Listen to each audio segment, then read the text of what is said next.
The largest population of Muslims in the world. The Middle East, right? Right. Well, maybe not. Oh, what does the color of your car that you drive say about you? This is season 7 of Totally Useless Information with Nick and Roy. Listen, laugh, and learn. Hi, I'm Nick. And I'm Roy. And we and our staff scoured the internet this week for totally useless information just for you.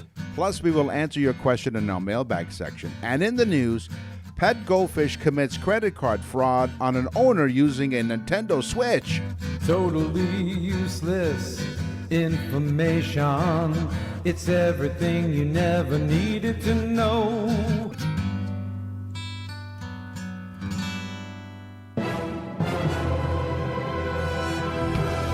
Throw away your totally useless GPS. It's time for geography.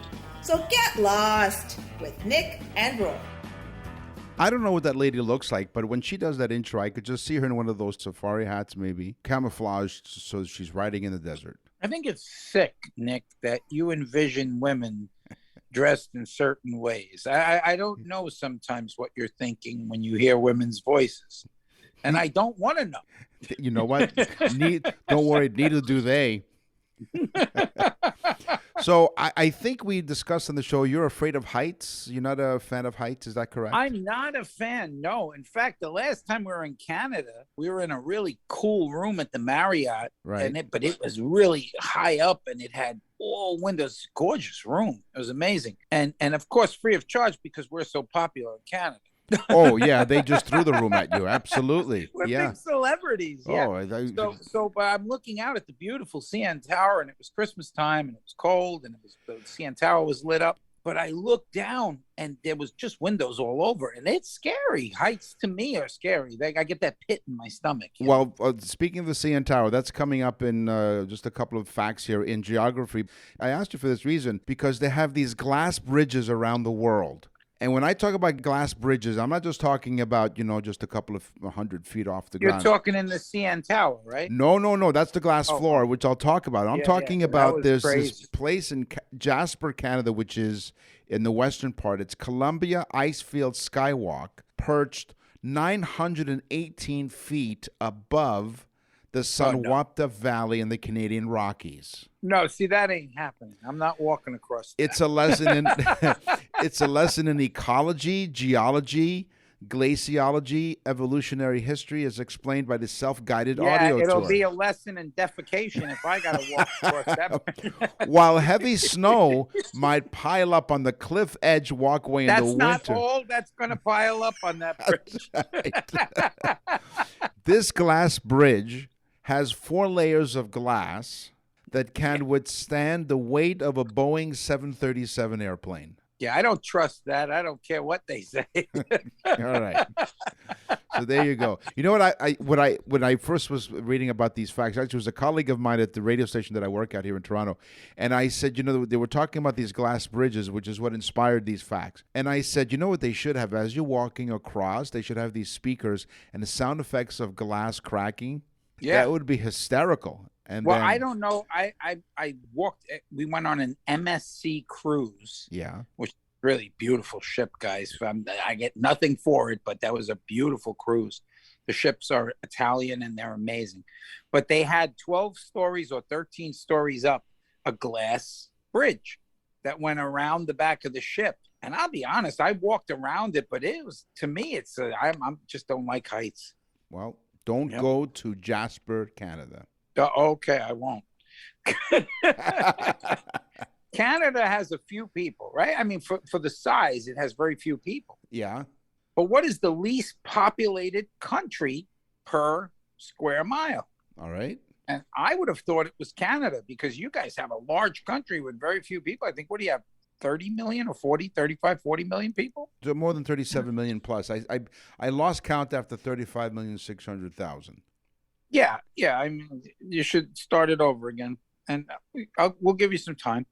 Mongolia. Okay. 600,000 square miles.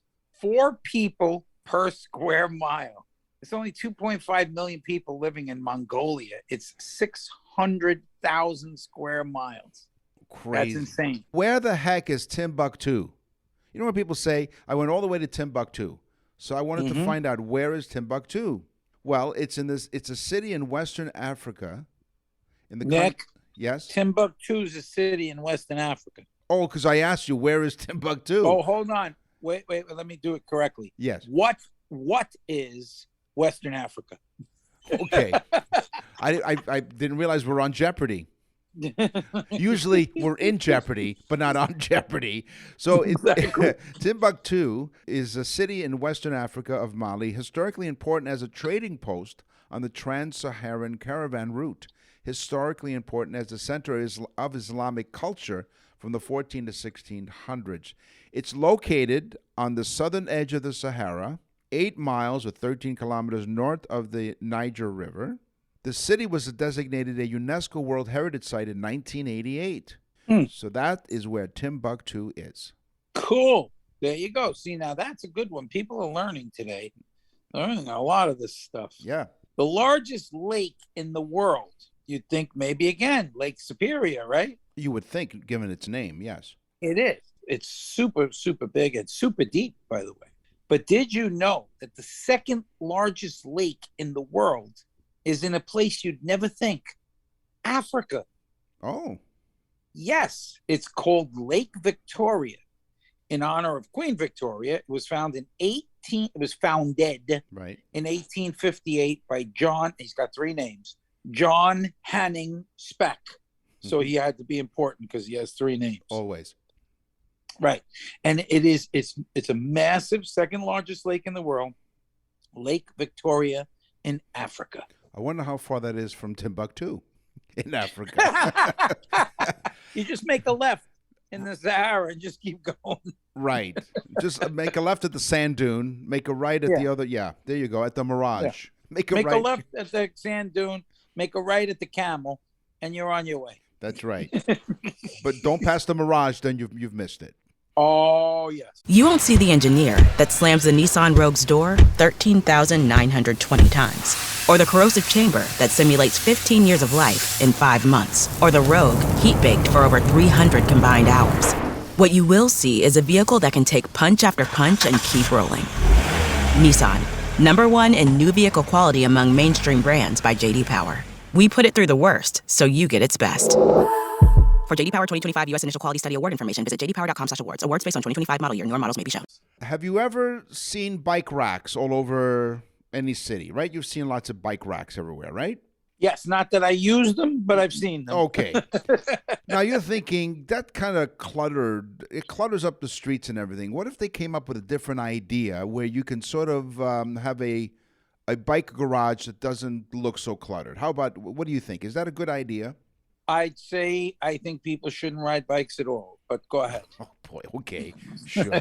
How about this? How about storing those bicycles in an underwater bike garage? Underwater? It's a massive underwater bicycle garage like the one that opened in Amsterdam's Central Station. The structure has space for 6,300 personal bikes and 700 more for bike shares to facilitate the first or last mile of rail journeys. The capacity will expand to 11,000 bicycles with a second garage. This is a country, Amsterdam, that has more bicycles than citizens. Wow. 35 It also has more prostitutes than any other country in the That's world. right. And they're riding more than bikes. Yeah. 35% of Amsterdammers, those damn Amsterdammers, using their bicycles. Did you call them Amsterdammers? Amsterdammers.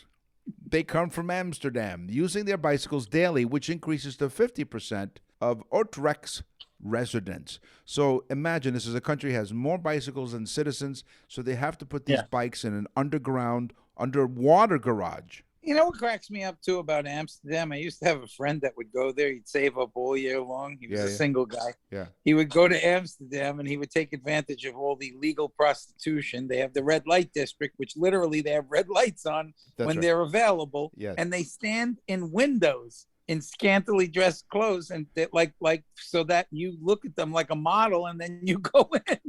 It's crazy. But also this country that has all these bikes and all these healthy people, they're also the largest country with drugs because drugs are available. They're free. They're not free. They're illegal. Everything, heroin, cocaine, opium. It's all legal there. So it's just it's a freewheeling country, Nick. It is. Well, literally with the bicycles, absolutely. Brought to you by the Amsterdamers Tourist Association. Brought to you by Trojan Condoms. That's right. Come again? That's right. Brought to you by Trojan Condoms. Come again. Yeah. Come. That's right. Exactly. Hey, that's where rubber hits the road. That's right. All right. Yeah, that's what girls used to call me in high school, the rubber tree.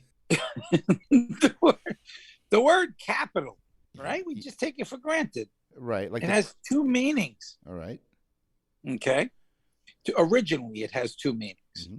Number one, it's the city that serves as the seat of government, right? That's the capital. That's correct. But it also means the building where the legislature meets. Oh. So when legislature meets in a building, it's called the Capitol. In the United States. It is the word capital. If you look it up, it has two meanings. So I don't know if it's just the United States. Well, up here in Canada, we have the Parliament buildings because we have a different, different sort of government. But doesn't capital also have another meaning of financial nature? Money, I would money? think. Yes, you have capital. That's right. So this damn word capital means a lot of things. It gets around just like you did in high school. So we were talking. Yeah, capital is what you need when you go to Amsterdam for the festivities. There you go. And with a capital A. What a capital. With a capital R for red light. Exactly. You won't see the engineer that slams the Nissan Rogue's door 13,920 times. Or the corrosive chamber that simulates 15 years of life in 5 months. Or the Rogue heat-baked for over 300 combined hours. What you will see is a vehicle that can take punch after punch and keep rolling. Nissan, #1 in new vehicle quality among mainstream brands by J.D. Power. We put it through the worst, so you get its best.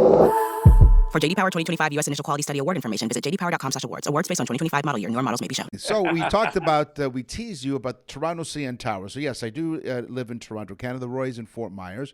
So we do have the CN Tower, which serves as a communication tower. And also it has a restaurant up top, a revolving restaurant.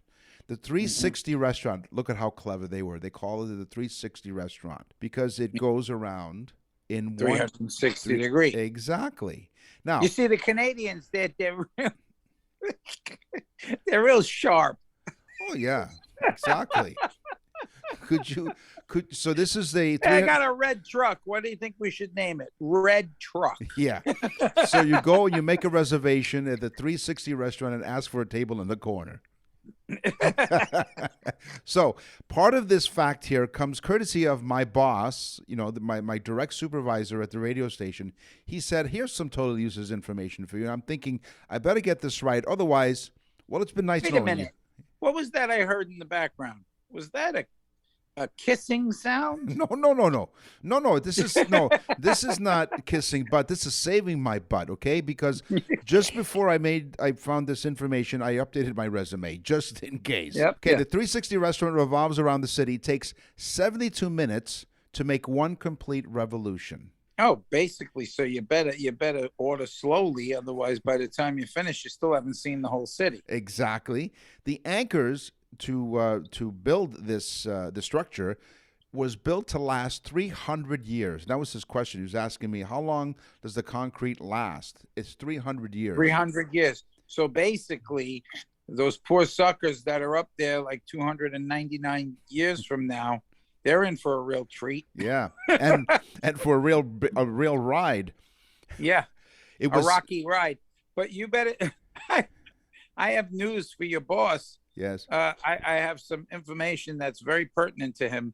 He better keep walking at the same speed because if he stops short, Nick's head's going to give him a colonoscopy. No, this is not. I'm not saying this is for him. He asked me to look this up because he's interested in the show. I think this is a good thing. The building was completed in 1976. It would take winds of over 1,600 kilometers an hour to topple the 553-meter tower. It's amazing. I've been in it. It is amazing. And it does It have is truly cool. It does have a glass floor. Oh, and it takes exactly 1 minute for the elevator to go up from the ground floor up to the top of the observation deck. And it does have a glass floor. And Roy, you said that you didn't get a chance to make it to the top of the tower, not because of your fear of heights. It was the weather. It was the weather. It was a foggy day. Yeah. Yeah, and we wanted to. I wasn't going to do it, but you can actually hang off the building. They attach a wire to you, and they put you in like a jumpsuit, and they let you hang off the side of the building. Which, I think that was called the "I'm a stupid idiot" ride. No, it's called the Edge Walk. Sorry, it's called the Edge Walk. The Edge Walk. Yeah, I know. So, you know what? Come to think of it, my boss said to me, "Why don't you? We're having a meeting today. It's up at the Edge Walk." Yeah. No need for a cable, Nick. Just look over the edge. That's right.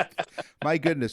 So, if you do want to know more information, you go to cntower.ca. And in order for you to, let me just give me a sec. I'm going to look up to find out how much it costs. Okay. It was expensive to do all that. Yeah, hold on. It was expensive, but if you're in Toronto, you have to go see the CN Tower because it's like it's one of the attractions. Your stadium is cool. It was so state of the art years ago, not so much now, but still, your city's laid out nice too. It's Toronto's a nicely laid out city. It's like a small Manhattan with people that are constantly apologizing. That's right. Some people refer to the city of Toronto as like New York run by the Swiss. By the way, to have the Edge Walk experience, it costs anywhere between $199 and $225 Canadian. Yeah, it's crazy. And that includes. Speaking of Swiss, yes, that's what the glass floor looked like when I was looking over the little right. Swiss chocolate. Swiss Miss. There you go. You got one more? All right. Yeah, I do. I have my teaser. I can't let people, they're sitting there, Nick, saying, what country has the largest Muslim population? And of course, I just assumed the Middle East. Right? I did too. I said, East, right? That's not a tease to me. I'm like, why would you give such a simple question that has a simple answer? Why would you do that? I'm thinking, okay, of course it's the Middle East, isn't it? Indonesia. Really? 216 million people, of which 188 million are Muslim. It is the largest Muslim population. 87% of Indonesian people are Muslim. Amazing. And see, you don't think about that. No, you don't. It's like when people say OPEC, the oil guys, yes, they think of guys in turbans. But the reality of it is that South America, Brazil and Venezuela are larger players than them. It's crazy. OPEC, if I remember this from school, it's oil producing, exporting countries. Yes. See, you didn't have much other things to do, did you? No, I didn't. I'm that slick. Hey, speaking of slick, you go to our website, nickandroy.com. Lots to do there. Keep you busy for a little while. You click on episodes. You could find out and listen to a full library of all of our episodes in all of the 7 seasons, plus 160 episodes. You can go to birthday/anniversaries, and you can order a very special anniversary or birthday message for your loved one. Yeah, that's a big deal because you're getting it's like a mini Totally Useless Information show for that person that you care about on their birthday or your anniversaries. And we do it is so great. People are flipping out over this. It's super inexpensive. Go to nickandroy.com. You can actually hear a sample of it. It's so cool. It's so much fun. And for a limited time, you and the person that you send it to get a free 12 months, a whole year of our newsletter, which, the newsletter is real cool. The February newsletter, we were going over it, and it's so much inside information to me and Nick, and you'll understand why we're friends. You'll actually understand things that we went through in the 80s and 90s and so on. Plus, there's all kinds of stuff in there. Like I was a chef and I talk about food, and it's a fun newsletter that's totally different than the show. nickandroy.com is where you go. And just a quick, some quick feedback from a recent birthday message that we had done for somebody. And his wife said, oh, he loved it. He played it for his family and friends. It made him laugh and smile the whole time.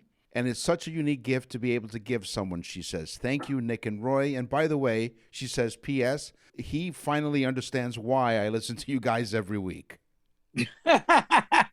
So there you go. It's just such a cool gift. It really is. My wife bought me a gift. She took me up to the CN Tower. She said, ready, set, jump. You won't see the engineer that slams the Nissan Rogue's door 13,920 times. Or the corrosive chamber that simulates 15 years of life in 5 months. Or the Rogue heat-baked for over 300 combined hours. What you will see is a vehicle that can take punch after punch and keep rolling. Nissan. #1 in new vehicle quality among mainstream brands by J.D. Power. We put it through the worst, so you get its best. For J.D. Power 2025 U.S. Initial Quality Study Award information, visit jdpower.com/awards. Awards based on 2025 model year. Newer models may be shown. You're listening to Totally Useless Information with Nick and Roy. Einstein was a moron. Newton was a jerk. E equals nothing. It's science, science, science. We are so excited to have a very special guest here today, because not only is he going to help you today, so I know we're totally useless information, but today we're actually going to be helpful, because listen up and actually sit up, because it's all about your posture today as we bring in a very special guest, Dr. Matt. Dr. Matt, welcome to Totally Useless Information with Nick and Roy. Hey guys, thanks so much for having me. Now I brought Dr. Matt. Yeah. Because I want people to know a little bit more about chiropractic work, because Dr. Matt has helped me. I guess people on the show, if you listen to the show, you'll know that I've been laid up through some of the shows, but thanks to legal marijuana, the shows have sounded much more interesting. Yeah, right. No, but Dr. Matt, I met Dr. Matt because I had gone to some doctors, and the first thing they do is right away they prescribe, pain medication and the opioids and things like that. And then I met Dr. Matt, and he takes a totally different approach, and he has helped me considerably. And so I said, I need to get this guy on the show, because people need to know that there are alternatives to doing things that hurt them rather than help them. So that's one of the reasons why Dr. Matt's on the show. Now, he has his practice in Naples, Florida. So if you happen to be a snowbird, or you're listening to us while you're visiting Florida, you happen to be in the Naples area, you want to check him out. Now, this is not an infomercial. Matt did not pay to come on the show, nor are we paying him. I don't know if we told him that yet. But this is really a way for us to give you useful information, because like Roy said, it's really important. But if you're in the Naples area, it's Dr. Matthew Davis, but we call him Dr. Matt because we're cool. And so is he. He's really cool. So tell us, Dr. Matt, how long you've been in practice? So I've been in practice 23 years. I practiced a lot and went to school in the Atlanta, Georgia area, and now I've been down in Naples about 5 or 6 years. So Mike, I have a question for him. Yeah. Why, after all these years, you're just practicing? You couldn't get it right? That's what they call it, Roy. That's what they call it. In preparing for this segment, I had to find out why we call a doctor's practice a practice, because that's what I'm thinking. And so, as in a quick aside here, and those of you who don't know the television show The Honeymooners, look it up on YouTube. It's a funny show from the 1950s with Jackie Gleason. And there was an episode where Norton plays a doctor from Oxford, and they ask him, "Are you practicing?" He goes, "No, I don't need to practice. I already know it." And they go, "Where are you from?" He says, "Oxford." They go, "In England?" "Oh, is that where that is?" And then he blew his cover, right? So anyway, that's a little bit of the honeymooners. But so I'm asking, why do we say doctor's practice? Well, medicine is considered by doctors as a science, and there's indeed a science to it. But medicine is also a very practical profession. It needs to be practiced to acquire skills, to hone them, and to maintain them. Do you agree, Dr. Matt? Yes. Yeah. So you do it on a regular basis in your practice, and then after 23 years that you've done this is something that you're really up on. Yeah. Now, so what made you want to be a chiropractor? A lot of people say, are you first generation or you second generation? Well, growing up, I feel like I'm second generation, because growing up, my mom, her life was saved by chiropractic. So obviously before I was born, but my grandparents would tell me the story. My mom would tell me the story. She was 8 or 9 years old, failure to thrive. She tried everything with the medical doctors, medication. The doctor just said, hey, we don't know what's wrong with her. We don't know how to help her. She had lost so much weight. They diagnosed her failure to thrive, which is a very generic diagnosis.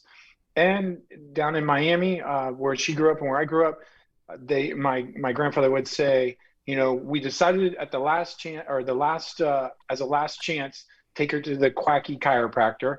And basically the chiropractor diagnosed her with what we call vertebral subluxation or pinched nerve, and started fixing her up. She started gaining weight. He found some issues in her spine that he was able to gently correct with his hands, and chiropractic, or would be a chiropractic adjustment. And boom, she was a believer. They were a believer. And then my parents kind of grew two chiropractors. So my older brother's a chiropractor in the suburbs of Atlanta, and I'm a chiropractor down here in Naples, and we run very busy practices. And it's a fun thing. It's not for everybody, but for us, it's been a very rewarding in a lot of different ways.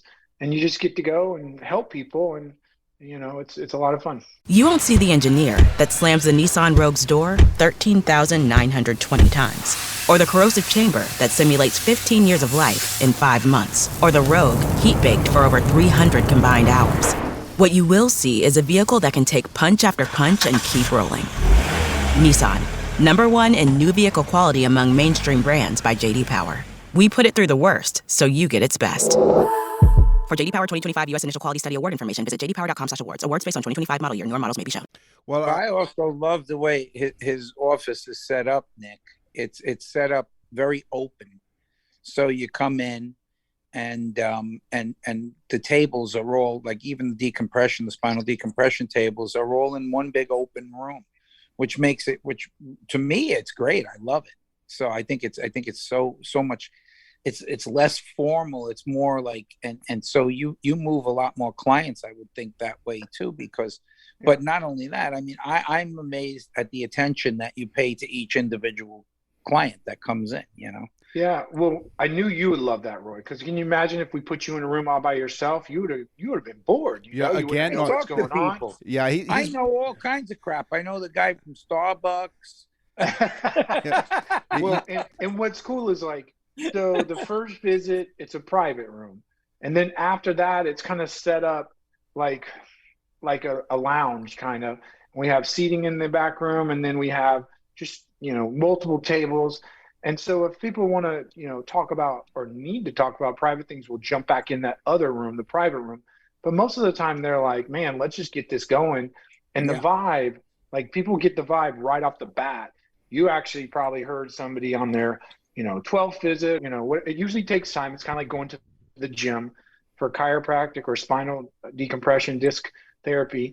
It takes time. It's like, you could have the best trainer and the best gym in the world, but if you don't go for what you need to get the momentum for the correction, both with your body and also with your spine, then you don't receive the results. You usually can get results in some sort of change in 3 to 4 or 5 visits. You're like, oh wow, this is not perfect, but I'm making progress. I'm pretty happy. You're listening to Totally Useless Information with Nick and Roy. Our special guest today is Dr. Matt Davis, who is a chiropractor in Naples, Florida. And when you talked about Roy being in a private room, he's used to being in solitary confinement. He's no stranger to that. Yeah, but I thought it's very much like marriage. First you go to the private room, and then boom, all hell. That's it, exactly. So I know, hopefully the people who heard that a chiropractor was coming on the show didn't turn the show off for a reason, because some people do not like chiropractors because for some reason they've had bad experiences or they've heard of bad experiences. What is it about the chiropractic profession that has such a stigma, an unfortunate stigma attached to it?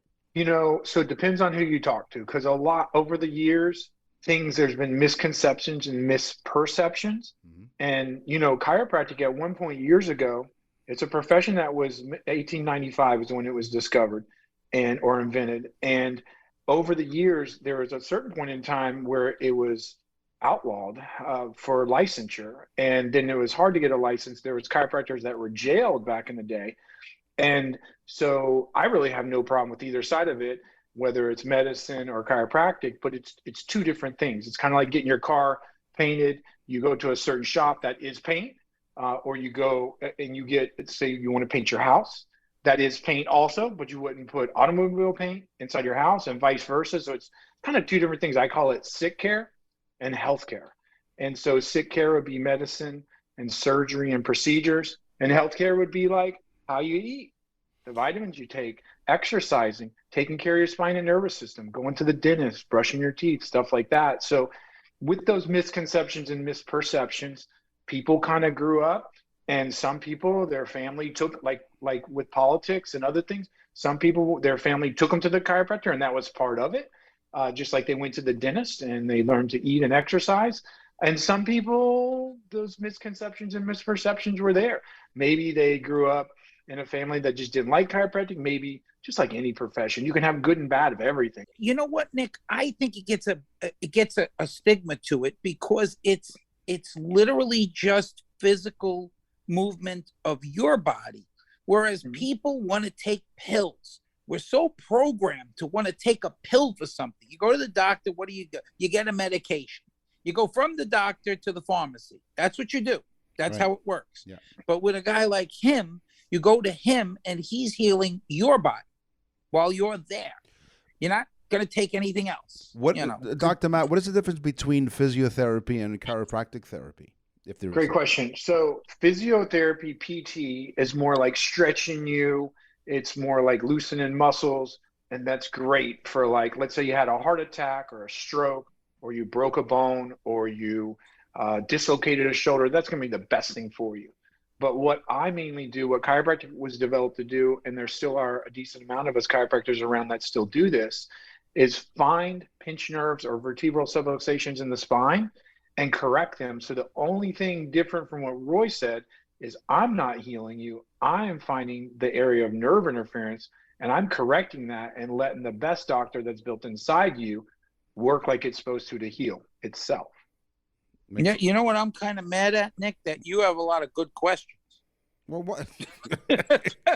Well, but hold on. You won't see the engineer that slams the Nissan Rogue's door 13,920 times, or the corrosive chamber that simulates 15 years of life in 5 months, or the Rogue heat-baked for over 300 combined hours. What you will see is a vehicle that can take punch after punch and keep rolling. Nissan, #1 in new vehicle quality among mainstream brands by J.D. Power. We put it through the worst, so you get its best. For J.D. Power 2025 U.S. Initial Quality Study Award information, visit jdpower.com/awards. Awards based on 2025 model year. Newer models may be shown. So now up here, I didn't realize this until I checked this out. So I'm sure, Dr. Matt, you've heard of Obus form. What is that called? Obus form. Have you heard of that? No. So what it is basically, maybe it's just a Canadian thing. Basically what it is it's a seat that you kind of put in your car or maybe in your office chair, and it's contoured to your back. And it was invented by a Mr. Roberts up here in Toronto in 1980. And when he was 50 years old, he had a chronic back problem, re-aggravated it while playing tennis with his daughter. So the doctors put him in a body cast. So it did an excellent job of relieving his back pain. But when it came time to remove the cast, he kept the back half, which supported his spine. And he used that as the model for a portable support that could be used in any chair. So basically, I guess he used the bottom part of that cast. After numerous modifications, he decided to work in his garage, and he created a version which was called Obus Form, which is a backrest that conforms to the contours of your back, eliminating stress and fatigue They on your do back. a lot of weird stuff, Doc. In No. Canada. Listen, They make a lot of prosthetics, if you know what I mean. They're not exactly exciting guys up there. So there's a lot of rubber prosthetics running around. No. It really, really works. But here's the thing. So Mr. Roberts liked to participate in extracurricular activities. And so he went around with a married woman and bought lots of properties and stuff in Florida and also luxury cars and whatnot. And it caught up with him because he went to work one morning here in Toronto and in the 1980s, I believe, and he was shot dead. It was a hit. And the headline was, Inventor Obus Form suffers shooting back pain. Wow. So it was one of those tabloid type headlines. You but can't say the Canadians don't have a sick sense of humor either. Doc, you know? Exactly. I love this one. I thought this was cool. Yeah. Why are men more likely to be colorblind? because the gene responsible for color blindness attaches to your X chromosome. So if you're a woman and the gene attaches itself to one X chromosome, the other X chromosome will kind of neutralize it or knock it out. But men, we only have one X chromosome. So if it attaches to ours, we're colorblind.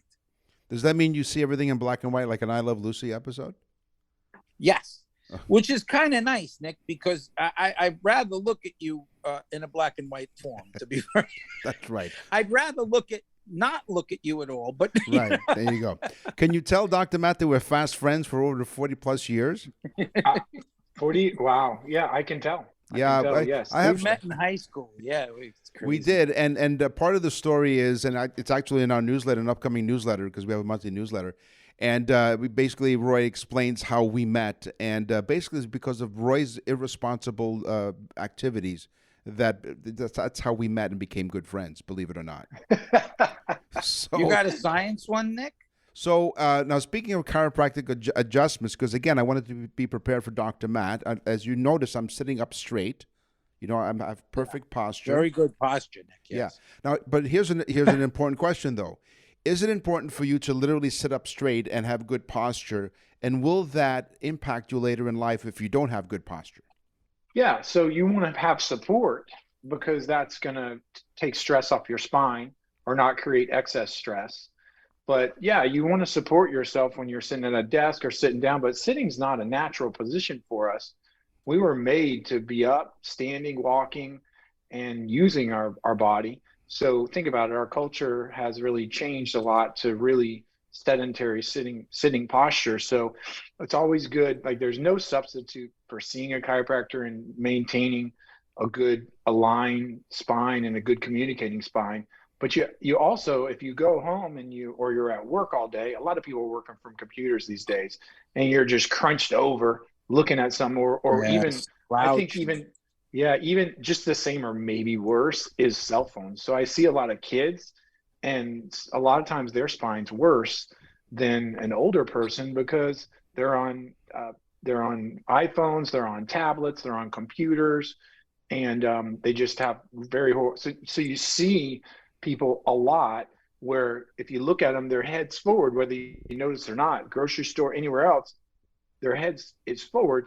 And when you look at them from the side, and so that's probably one of the toughest things I see. So we're going to see, or I see a couple generations now, but as the generations go on, it doesn't seem to be looking better for the spine. We should invent a hat that you stick your cell phone in the front of the brim.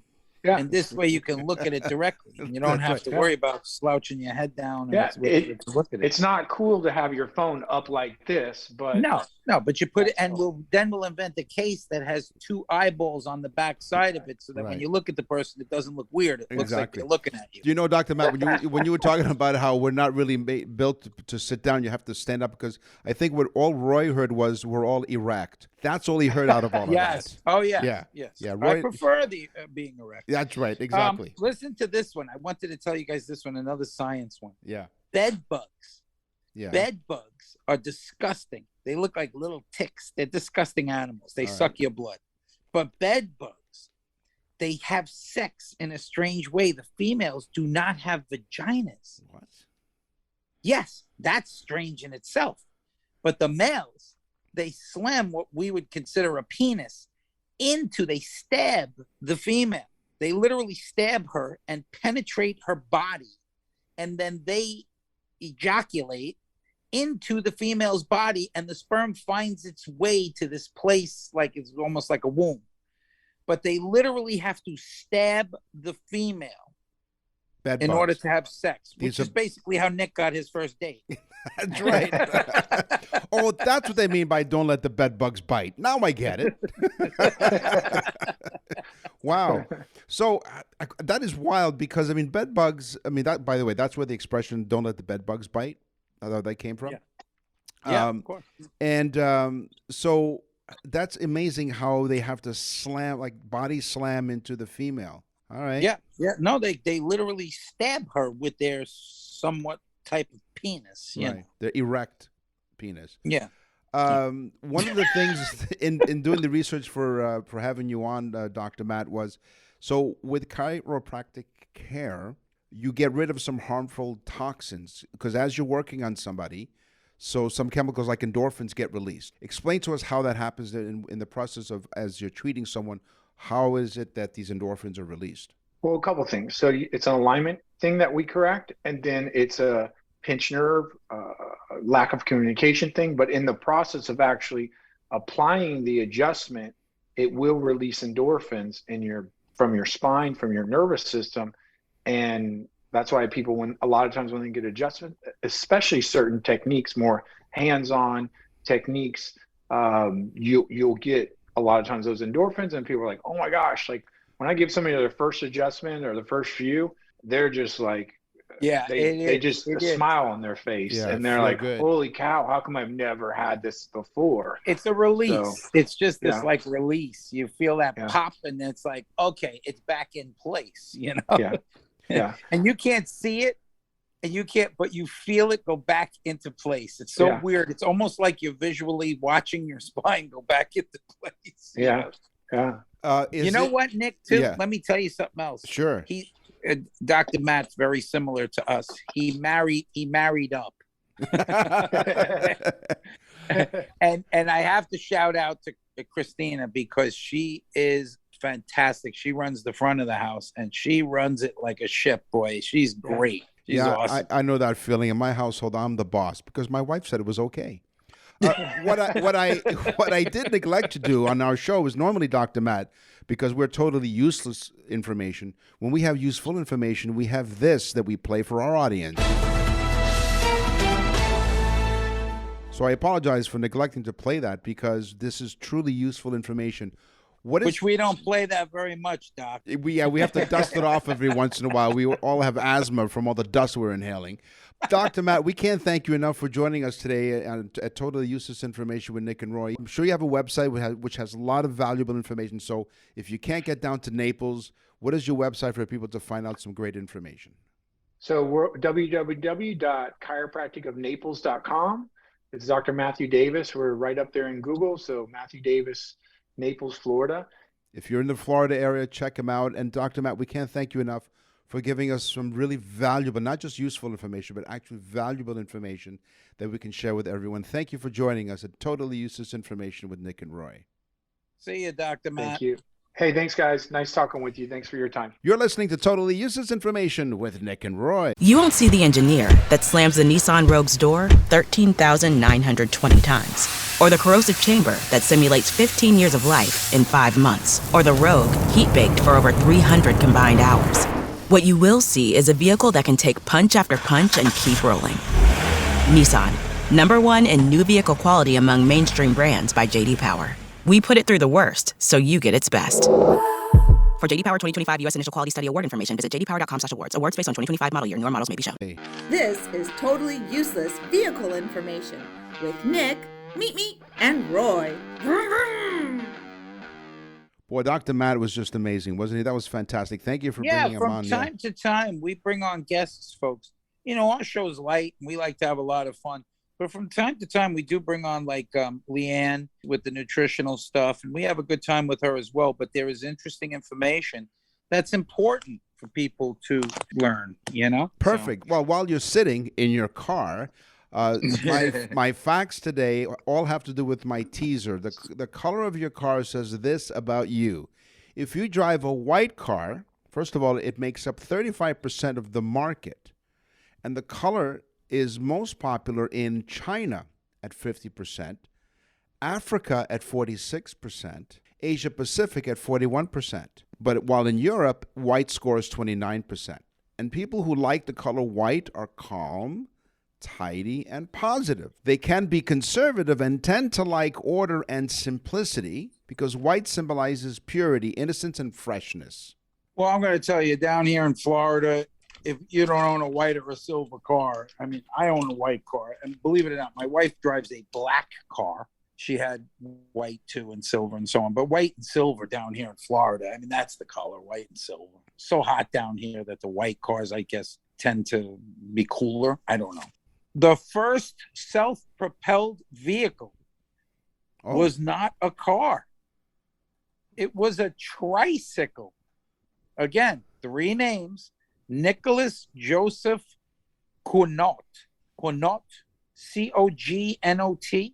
a French dude. Yeah. In 1769. It was steam powered, but it was a actual vehicle, forward motion, self-propelled vehicle. And that was the first one. It was a 3-wheeled vehicle. Well, I still have my tricycle, and the training wheels are coming off next week. It looks like you're wearing them on your head with those headphones. Oh, that's right. The color black is the second most popular color for a car with a global popularity score of 18%. There you go. So my wife's in the 18th percentile. It's popular in Europe at 21%, North America, Japan, and Russia all at 20%, but really unpopular in India with only 3% of buyers own black cars. So black, according to this study, is associated with prestige and power, will and determination. It can be charming and stylish, but also enigmatic and intimidating. Black would be a good color for Bond villains. Is your wife a Bond villain? No, I don't think so. No. What, a Bond villain? Yeah, no. She's a blonde. Like James Bond? Yeah, she might be a Bond girl, but not a Bond She's villain. as hot as one of them Bond girls, I'll tell you that. All right. I did marry up. That's right, you did. Power broking executives and people who really don't like white buy black cars. There you go. She's totally different than me. She's totally opposite. She has the black car with the white car. That's right. Awesome. So I call her a trophy wife. She hit me with the trophy. I was going to say, this is why we think alike. I said, isn't she your trophy wife and almost hit you with it? I mean, come on. Wow. Okay. These are real laws I'm about to discuss. Okay. This one takes the cake. This is still on the books in the Department of Motor Vehicles in Memphis and New Orleans. All right. Okay. It's a law that a man must walk in front of the vehicle with a red flag if it's being driven by a woman. They're smart down there. Women do not know how to drive, a sexist would say. Listen, so it is in the United States. Yeah, it's Memphis, Tennessee. In Memphis, Tennessee, and New Orleans. And the male walks in front of the car with a red flag. The male has to. If the woman is behind the wheel, a man should be walking in front of the vehicle with a red flag. Now, I don't know if women secretly put this law in so they could run their husbands over. Well, I was going to say, I think what the law is called on the books, if you really look at the fine print, it's I really trust my wife law. My GPS speaks like a female, and I'm constantly getting lost. Yes. and with attitude, too. Why did you make a left turn there, huh? Yeah. So as we continue here on Cars and Totally Useless Information with Nick and Roy, I'm telling you, the color of your car says this about you. If you drive a silver car, it stands for wealth, technology, and sophistication. So it's a bit of a surprise to find out it only manages 3rd place in the global car color ratings at only 13%. It's especially popular in India, though coming out in 1st place at 30%. White is in 2nd place at 29%. So they like silver in the countries of South America and Russia. Silver does not go so well in China, which is 7% of the market have silver cars. In Russia, it's illegal to drive a dirty car. If your car is dirty, you'll be pulled over, you'll be fined. Really? In Florida, the land of all loony things, in Florida is a law on the DOT books that says if an elephant is standing in a parking spot, you must pay for that parking spot. Really? Yes. Why? I have no idea. I've never seen an elephant down here in Florida. Well, in Alaska. Well, no, hold on. Wait a minute. Hold on. Let me interrupt you. So the elephant. So you have to pay for the spot the elephant takes is standing in. is Yeah, because standing you in. can't bring an elephant into a store, Nick. No, of That course just doesn't not. make sense. But it's So you have to leave him outside, and he's standing in a parking space. You have to pay for him. of course, but it does make sense to me because when you're done shopping, where do you put your stuff? In the trunk. So it makes a lot of sense to me. Very good. Not Thank really you. fun. Okay. Okay, I got more though. I have more. All right. In Alaska, you were saying. These were what I consider sensible laws. Okay. In Alaska, there is a law. You cannot tie your dog down to the roof of the car No. while you're driving. No. This is a very sensible law. In fact, anyone that ties their dog to the roof of the car should be shot on sight. Yes. Okay, that's number one. Now, here's what I believe is I think one of the most sensible laws on the books. In Alabama, the home of taking your sister to the prom, it is illegal to drive while blindfolded. How dare they? Really? Oh, my Lord. Yeah. So it's okay to take your sister to the prom, but it's not okay to drive while blindfolded. Okay. No, it isn't. Wow. Yeah. Okay. Sure. And that's Alabama. All right. Where they have a set of teeth amongst the population. They all share them. Great. Hello, people from. We do have listeners in Alabama. At least we did, well, until about 10 seconds ago. The color gray, with a global color share of only 10%. Okay. The color gray, it's especially popular in South Korea at 17% in that country and does quite well in Europe, North America, and Mexico, where 14 to 15% of the car market are gray. It's not all that popular in Japan, China, and the Asia-Pacific region, with only 5 to 7% share of the market.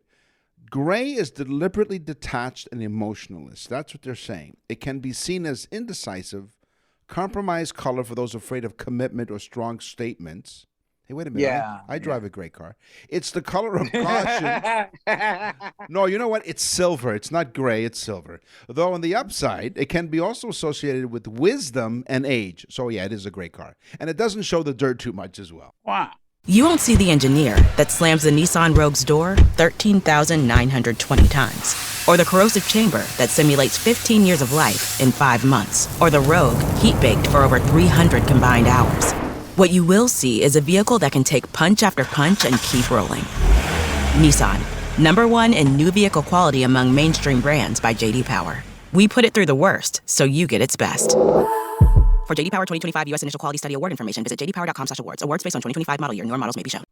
Well, I got this is a cool one. I like this one. Headlamps. Yes. Headlamp is the name given for the device that's attached to the front of the car that Right. lights the road. Okay. Those are your headlamps. But we don't call them that. We call them headlights. Right. But headlights are not the device that's in the front of your car. Those are headlamps. Headlights are the name given to the light that goes inside of the headlamp that lights up the road.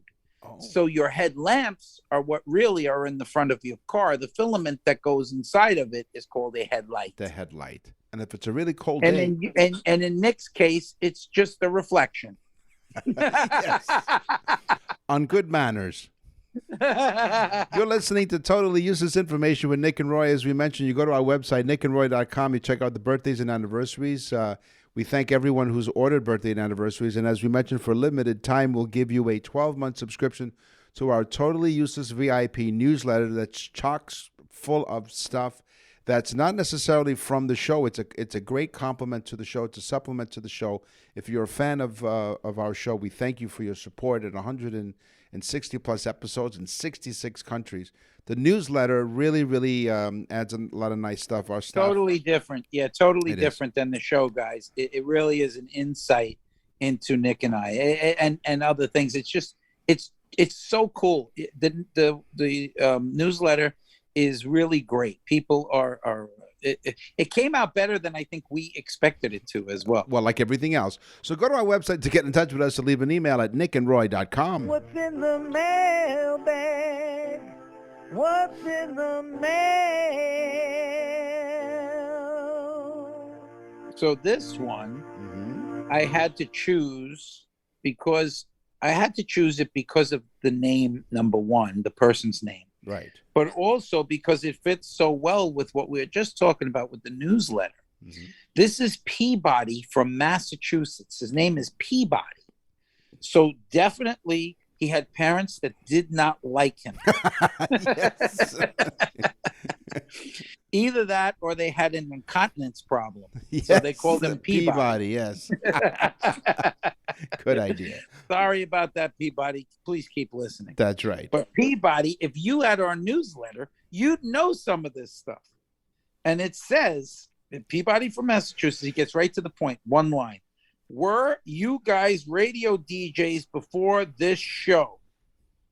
And the truth, I actually was on the radio. I had a talk show in New York, but Nick has been in radio, not inside the radio because he's too big to fit. Right. But maybe those old radios from years ago. Yeah. There probably was Nick inside the radio. There probably was no speaker.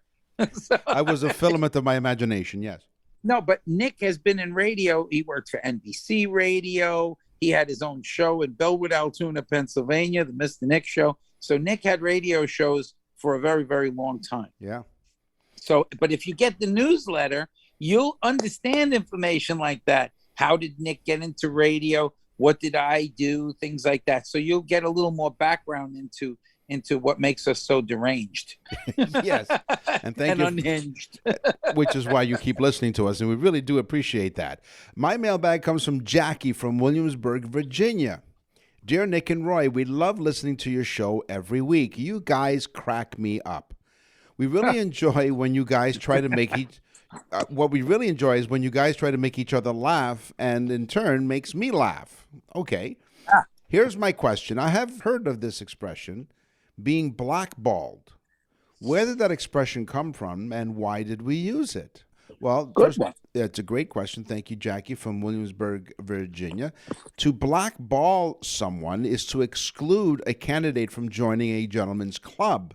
Balls and shells were used to vote. To vote against the candidate was to use a black ball to cast a ballot, and all it did was take one black ball to deny that membership. So basically, if the candidate was going to be allowed into this gentleman's club, it had to be unanimous, all white. So the one black ball, and you're denied membership. More to this, the practice of using balls or shells to cast a ballot is thousands of years old. They were mentioned in the chronicles of both ancient Greece and ancient Rome. The word ballot is derived from the Italian word ballotta, which means little ball. So thank you very much. Once again, you can send us an email. Go to our website, nickandroy.com. On the show today, we talked about science with Dr. Matt, the chiropractor. Thank you, Matt, for joining us. We had a lot of fun, and we learned some great stuff. We talked about cars. We talked about geography. It's time for the news. And now, from around the corner and around the world, this is TUI News. In a freak series of seemingly random events, a Nintendo Switch owner's pet accessed his eShop account and added funds using his credit card. His pet was a pet fish. The crime was caught on video during an unsupervised live stream that hundreds of viewers watched as the little fish stole their owner's identity while he was gone. The entire heist started as an experiment to see if fish could complete the Pokemon game unassisted. So to do it, this Japanese YouTuber set up a webcam focused on a fish bowl. Motion tracking software monitored the fish as they swam across an overlaid grid populated with the controller inputs. If a fish paused or changed direction, the correlating controller input registered in the game. So this guy thought he was really smart. Set this whole thing up so his pet fish can control the game. So the identity theft occurred while this guy was away from his YouTube live stream. They should have known something was fishy. Well, the game went swimmingly, with the fish winning. The fish won several battles in this game. But this is what I get out of this whole conversation. Was the fish's name Gil? No, it wasn't. It wasn't. Let's see. It was Ben. no. It was Francesco Scale at the 11th. No, is that his name, Francesco? No, it was Scale? Japanese. It was Matika Maru is the guy, the YouTuber. At the 1,144 hour mark, the game crashed, as games sometimes do. But without the owner, Mutakamaru, to fix the situation, the system continued registering inputs from the fish. Because remember, as the fish swam around, it moved the controllers. So eventually, the pesky little critters got the Nintendo eShop to come up twice and registered the correct sequence of inputs to add 500 yen, which is $4 US, to his account from his credit card. They also exposed his credit card information to everyone watching. Oh my God. Oh my God. Could you imagine, though, Nick, that the fish is playing the game? You know, I mean, and this guy has no clue that this is going on. Right, because he's away, right? He's away from the game thinking, okay, well, you know. He contacted Nintendo because after 7 hours that this happened, before finally the power switch was off. So he contacted Nintendo explaining what happened and asked for a refund of 500 yen. Again, it's only about $4 US. But Nintendo, they did grant the request. They gave him his money back. No harm, no foul. But I don't know why, though. I mean, it was all going so swimmingly. That's right. But the thing is, because his credit card information was given to all the people online watching him play, he had to cancel his credit card. So, well, it just goes to show you that you can get hooked on video games. You can, absolutely. That's right. And it doesn't, and what he did was, well, he did flush the little thieves down the toilet eventually. Did he?